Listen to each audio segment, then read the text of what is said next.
अस्सलामु अलैकुम वरहमतुल्लाहि वबरकातुहू। मैंने ना ये सेंखे का जौहर उड़ाया।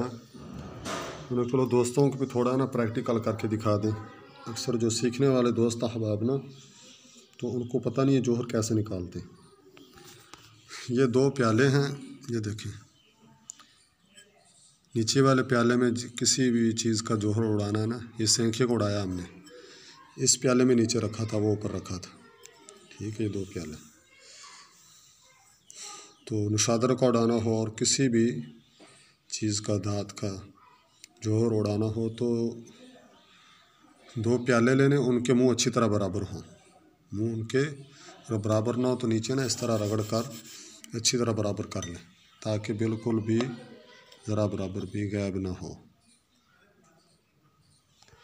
ये देख लें, बिल्कुल ना इस तरह अच्छी तरह बराबर हो। और फिर इसके जो साइडों पे ना अच्छी तरह चिकनी मिट्टी लेके उसमें ये काटन वगैरह ना शामिल करके अच्छी तरह इसकी जो सील है इसको बंद कर दें।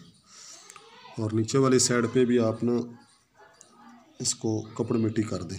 काटन का कपड़ा लेके उसको अच्छी तरह मिट्टी लगा के चिकनी, तो नीचे वाली साइड पे अच्छी तरह ठीक इधर तक ना वो आ जाए कपड़ा। तो इसके 2 तरीके होते हैं जौहर उड़ाने के।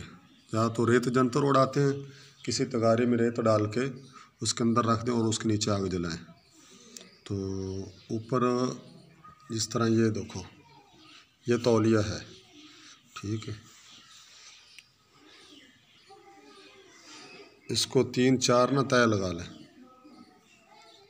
तय लगाकर ये काम कपड़े से भी ले सकते हैं और उस गीला करके इस तरह ऊपर रखना है। जब ये खुश्क हो जाए तो फिर उसको गीला करके थोड़ा निचोड़ के ऊपर रखना है। जब खुश्क हो जाए फिर इस तरह ये 5-7 दफ़ा 10 दफ़ा इसको ना कपड़े को गीला करके ऊपर रखना है।